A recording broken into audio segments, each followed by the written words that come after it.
Halo teman-teman, ketemu lagi di Bedah Buku The 8 Habit. Kita akan masuk ke bab yang ke-14. Ini dua bab terakhir ya dari buku The Habit ini. Judulnya adalah The 8 Habit and the Sweet Spot. Yuk kita bahas di video kali ini.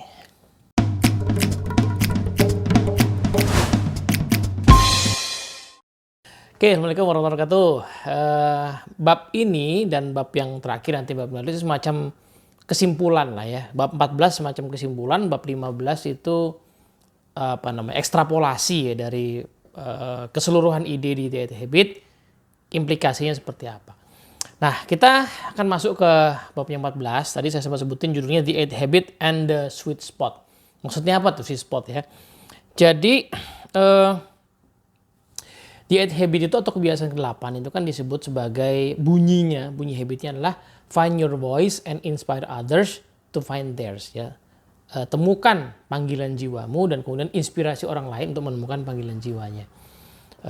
Kalau kita summary dari bab-bab awal itu habit ke-8 ini dibagi dua ya. Find your voice itu bagian bagaimana kita menemukan panggilan jiwa kita, yaitu kita mengoptimalkan, mengeksplorasi 4 dimensi diri kita yang sebenarnya praktek realnya adalah membangun 7 habit ya gitu. Nah kemudian inspire others to find theirs itu artinya bagaimana kita menginspirasi orang untuk mengikuti jalan kita ya. Jalan kita dalam artian bukan ngikutin persis hidup kita, tapi mengikuti jalan kita untuk menemukan panggilan jiwanya. Kalau saya boleh merangkum, intinya adalah menemukan panggilan jiwa itu berarti menemukan sebuah jalan untuk hidup secara optimal atau secara efektif. Definisi efektif dalam 7 Habits artinya adalah keberhasilan yang berkelanjutan ya. Achieving result you want again and again ya. Mendapatkan hasil yang kita mau lagi dan lagi, berarti punya orientasi jangka panjang, berarti optimal secara terus-menerus ya, tidak cuma sesekali. Berarti tidak hanya pengen hidup secara quick fix ya, cara cepat, tetapi cara yang punya dampak jangka panjang. Nah, kalau di 7 Habit itu kita bicara hidup efektif untuk diri kita sendiri, senternya diri kita, meskipun 7 Habit juga ada bahasan Habit 456 ngomongin orang ya, orang lain. Tapi center utamanya kan diri kita. Nah, The 8 Habit itu ingin mengajak kita, yuk orang-orang yang sudah efektif ini, bantu juga ya, manusia-manusia lain yang ada di sekeliling kita supaya bisa efektif. Karena tiap manusia itu juga punya panggilan jiwanya, cuman kadang-kadang ada yang belum sadar ya, ada yang belum sadar, ada yang belum optimal gitu ya. Makanya dibutuhkan ya peran kita sebagai pemimpin untuk menginspirasi orang lain gitu ya. Nah, di antara orang yang kita inspirasi mungkin ada yang mau, ada juga yang tidak, ya nggak masalah. Tapi paling tidak mulailah dari diri kita, tapi jangan berhenti di situ. Setelah mulai dari kita, yuk kita bantu orang lain supaya bisa menemukan panggilan jiwanya.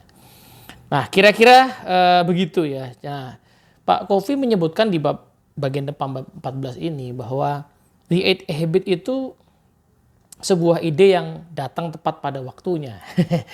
Gitu ya. Dia mengutip kalimat dari Victor Hugo gitu ya. Jadi Victor Hugo bilang there's nothing so powerful as an idea whose time has come.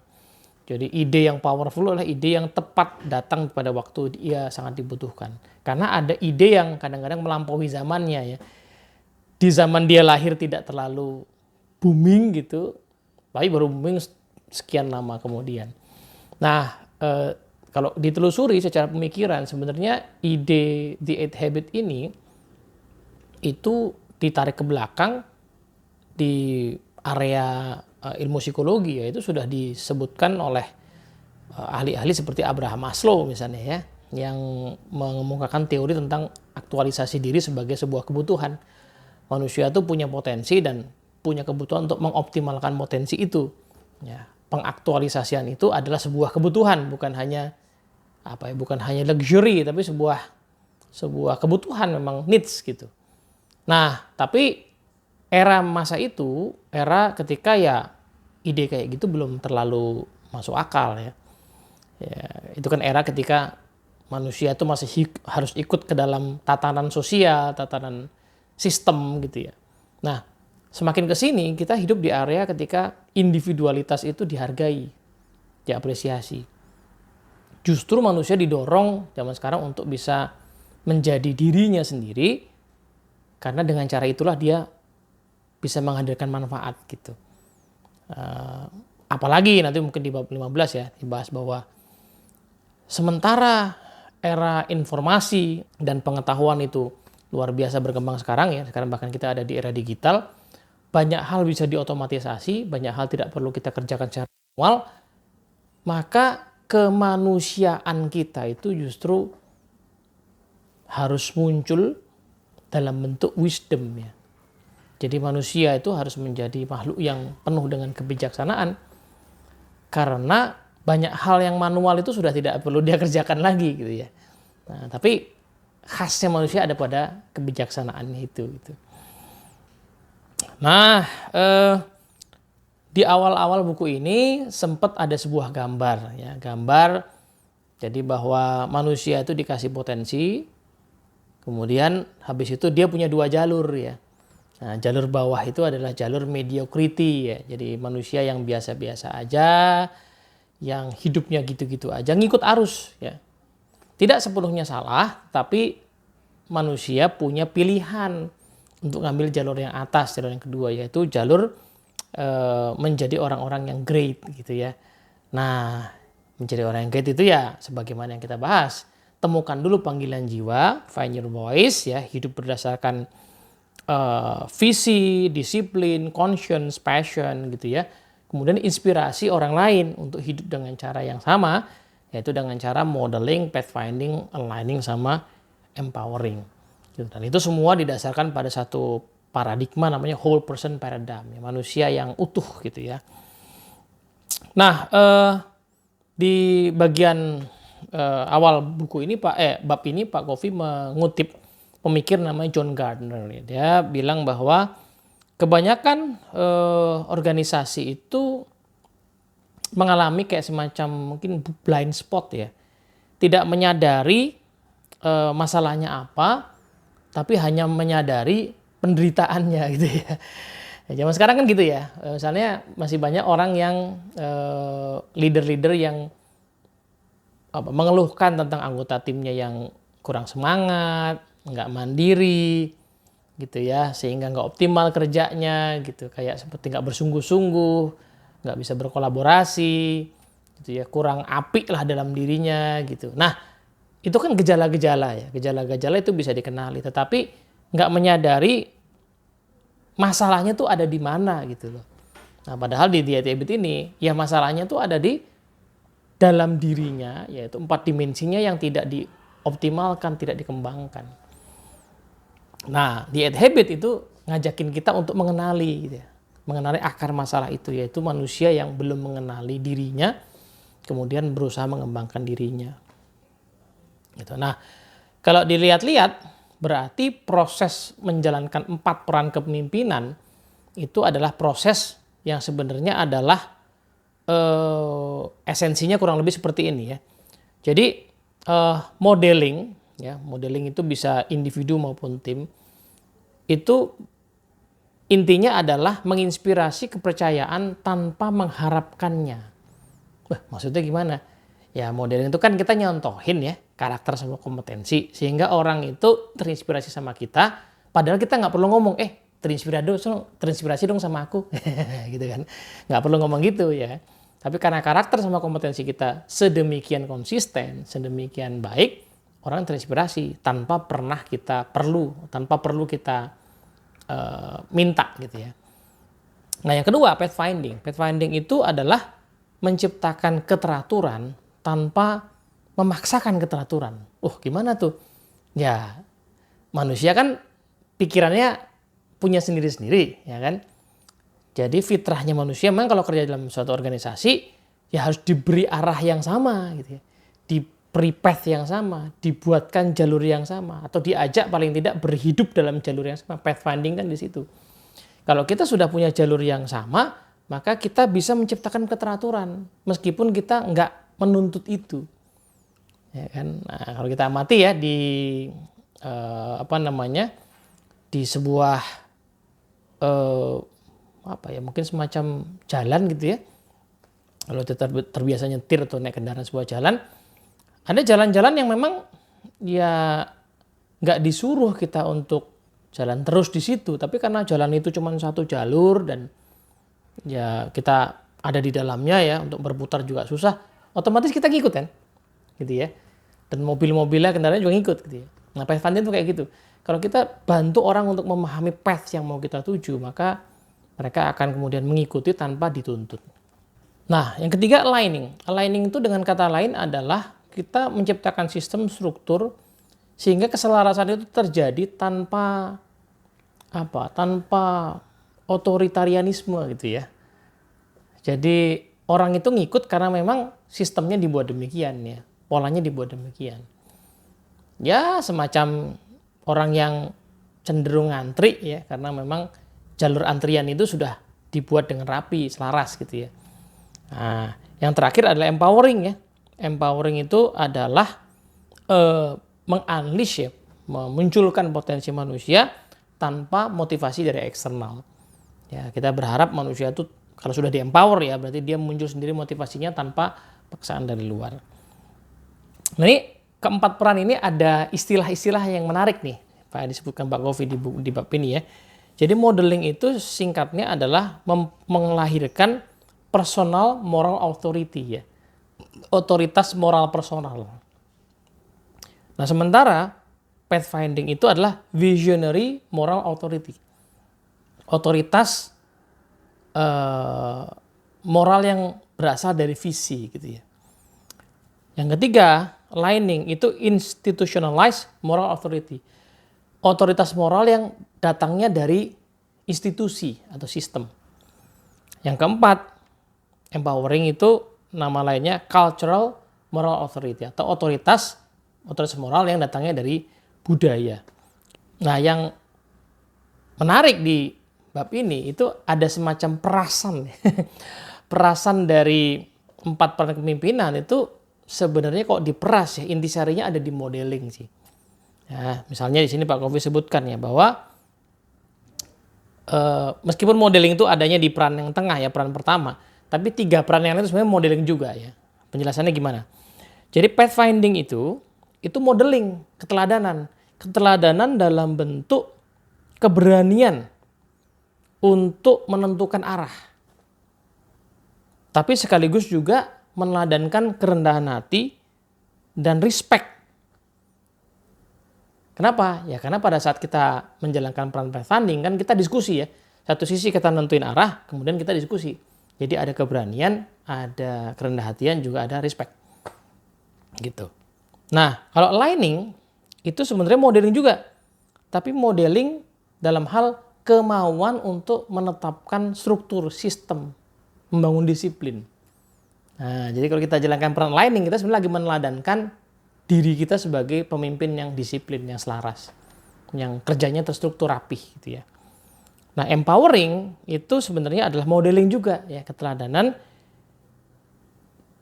yaitu keteladanan mengenai keyakinan kita akan potensi terdalam dalam diri manusia. Ya, kita yakin manusia itu punya potensi, ekspresi keteladanannya adalah kita menjalankan peran namanya empowering.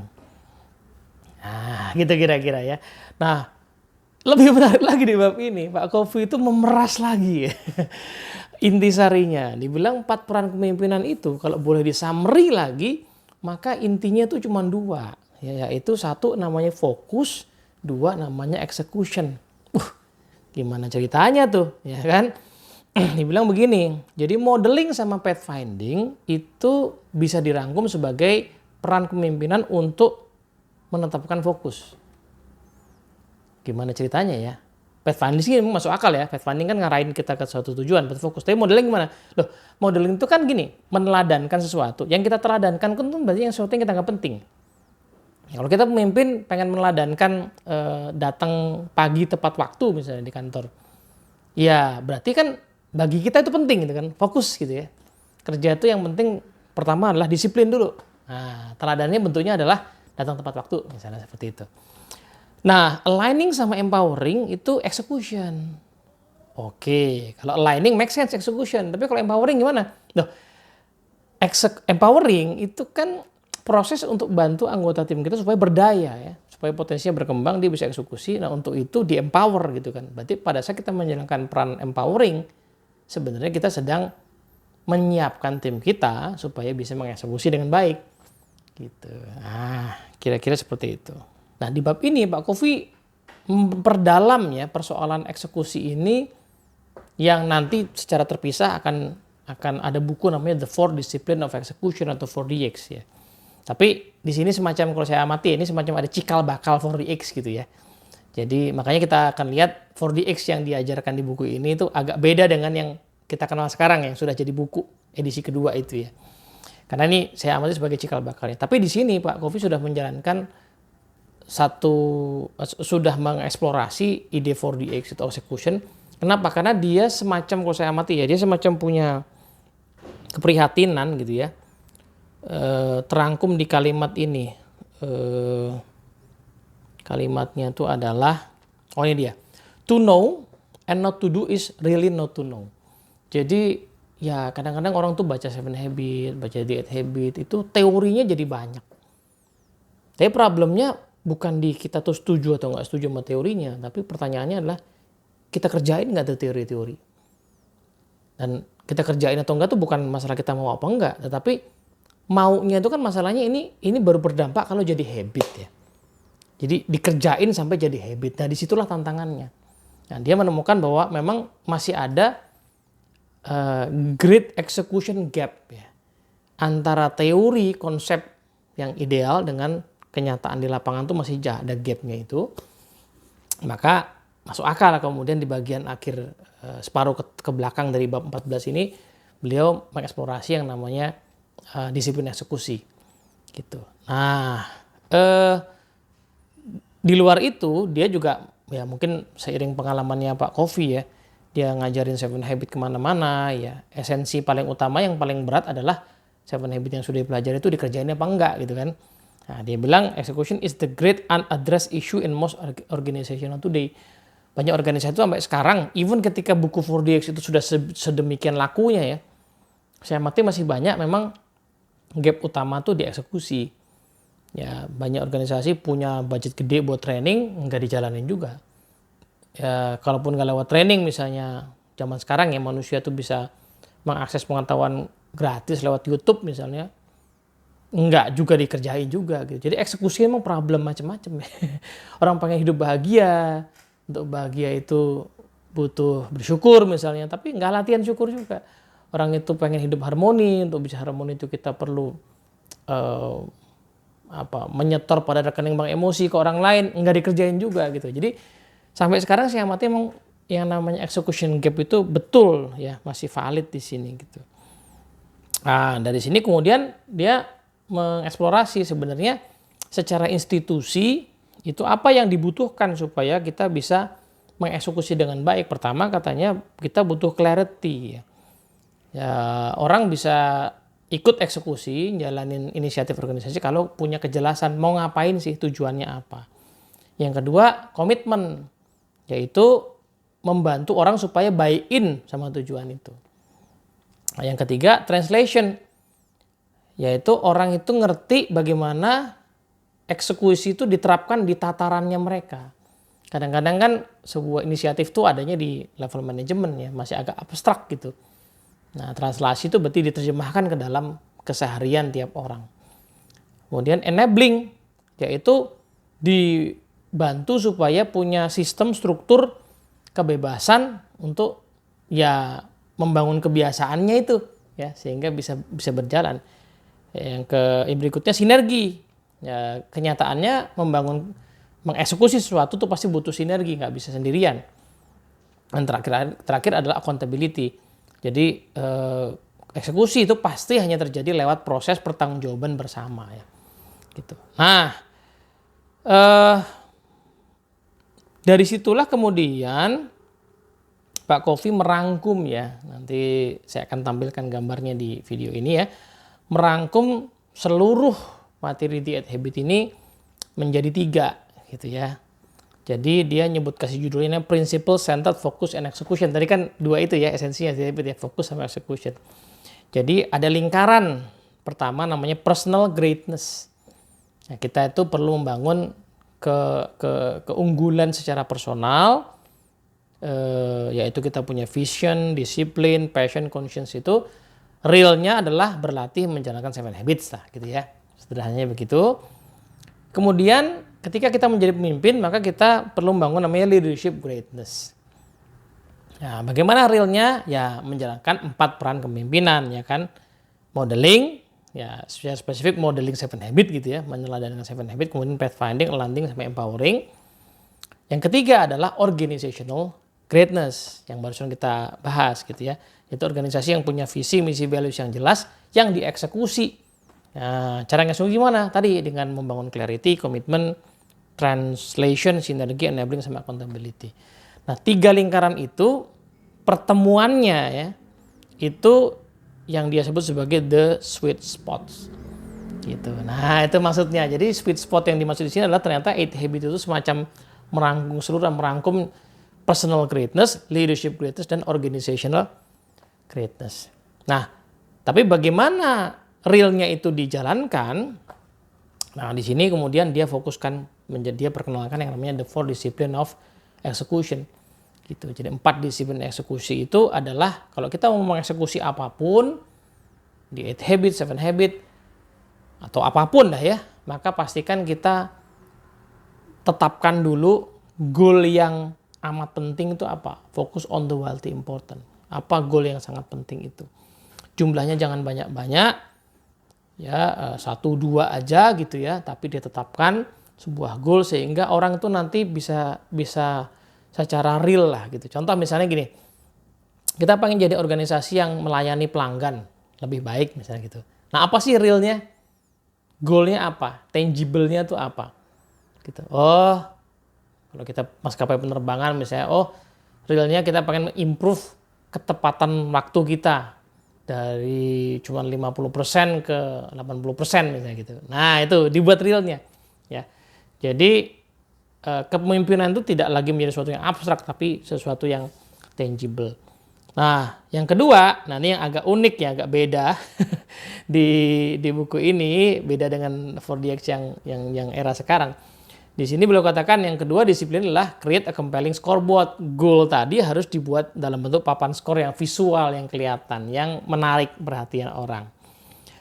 Lalu kemudian yang ketiga, translate lofty goals into specific action. Terjemahkan action plan-nya apa. Ini real-realnya kita mesti ngapain gitu untuk mencapai itu. Yang terakhir baru hold each other accountable ya, bagi punya disiplin untuk mempertanggungjawab satu sama lain. Nah, 4 disiplin yang ada di disiplin ini beda dengan yang sekarang ada ya. Jadi saya tidak sengaja tidak eksplorasi dalam di sini. Nanti someday saya akan bahas buku 4DX secara lebih spesifik gitu ya, karena versi sekarang udah nggak kayak yang di buku ini ya. Jadi ini versi lama. Saya pikirkan memang ada perkembangan karena buku ini kan seingat saya ya terbit itu di ETB tahun 2002-an, belum pernah direvisi. Sementara 4DX itu terbit setelahnya mungkin tahun 2005-2007 gitu ya, lupa persis saya. Jadi sudah ada pergeseran ya. Jadi disiplin 1 tetap fokus on the wildly important. Disiplin 2-nya namanya act on the lead measures. Itu yang tadi disebutkan sebenarnya di disiplin yang ketiga ya. Baru disiplin yang ketiga namanya create a compelling scoreboard. Baru yang keempat sama ya. Akuntabilitas itu nama lainnya adalah create a cadence of accountability. Ntar kita bahas lah. Tapi anyway, overview-nya saya udah pernah bahas di video-video lama, mungkin waktu zaman-zaman pandemi, boleh dicari-cari aja gitu ya. Sederhananya begitu teman-teman ya. Jadi kalau dilihat sebenarnya intinya adalah the 8 habit itu semacam ingin menaikkan level ya. Level ide tentang hidup yang efektif, yang tadinya sangat personal di 7 habit, diangkat ke dalam tim. Diangkat ke tataran organisasi atau institusi. Sehingga kita bisa punya satu komunitas yang memungkinkan manusia individu berindividu itu optimal, efektif. Karena memang institusinya juga dibangun supaya bisa melahirkan individu yang seperti itu. Ini kalau boleh saya tarik sedikit insight-nya. Jadi tadi saya sempat sebut satu ahli psikologi namanya Pak Abraham Maslow. Pak Abraham Maslow itu dalam psikologinya dia mengimpikan manusia itu bisa optimal, aktualisasi diri ya, kenal potensi lalu diaktualkan. Awal mulanya dia membayangkan itu terjadinya lewat proses namanya psikoterapi tadinya. Ya, jadi karena di zaman dulu ya psikologi itu identik dengan real treatmentnya ya psikoterapi. Yang menariknya pernah ada satu masa Pak Maslow ini diminta oleh seorang kenalannya dia, pimpinan perusahaan besar di masa itu, untuk mengobservasi perusahaan itu ya. Jadi kayak scholar in residence gitu ya, tinggal di perusahaan itu kemudian observasi. Ini perusahaan yang sangat bagus ya di masa itu, perusahaan yang baik lah, pengelolaannya baik. Nah, yang menarik catatan beliau selama observasi sana itu dikumpulkan jadi buku yang sekarang namanya Maslow on Management ya. Nah, buku itu isinya semacam jurnal waktu dia observasi di sana. Nah, satu hal yang menarik adalah dibilang begini, ini pakai bahasa saya aja ya. Saya pikir dulu orang itu bisa teraktualisasi lewat psikoterapi aja. Gitu. Tapi ternyata saya tuh melihat ciri-ciri orang yang aktualisasi diri itu justru ada di perusahaan kayak gini. Jadi jangan-jangan untuk membuat orang teraktualisasi itu ya at some point mungkin butuh psikoterapi, tapi jangan-jangan menciptakan institusi yang baik itu adalah cara untuk secara masif bisa membantu orang teraktualisasi. Nah, saya kok jadi inget kajian itu dikonekkan dengan bab 14 ini, bahwa Pak Covey itu seolah-olah ingin mengatakan bahwa kita-kita yang ada di organisasi, apakah bisnis, ya terutama yang baca buku ini kan kebanyakan mungkin bisnis ya, kita ada di organisasi bisnis gitu. Organisasi bisnis itu kan sekarang kenyataannya salah satu institusi yang perannya penting ya di dunia ya. Di Indonesia aja para pebisnis itu, pimpinan organisasi, pemilik bisnis itu punya peran luar biasa untuk menentukan jalannya perekonomian, jalannya politik gitu ya. Sehingga sangat penting buat organisasi untuk kemudian menyadari bahwa mereka tuh butuh membangun institusi kepemimpinan yang memungkinkan manusia itu optimal. Karena kalau dibalik ya, yang kita bangun adalah organisasi yang bikin orang menderita, maka kita sebenarnya lagi menyumbang penderitaan ke dunia. Nah, kita tentu nggak pengen, yang kita inginkan adalah kita menyumbang kebahagiaan, kemakmuran, gitu ya. Maka kita butuh untuk membangun institusi yang memungkinkan kepemimpinan itu bisa melahirkan potensi terbaik dalam diri manusia. Nah, seperti apa possibility-nya tuh insya Allah kita bahas di bab yang ke-15. Sampai sini dulu. Moga-moga bermanfaat. Assalamualaikum warahmatullahi wabarakatuh.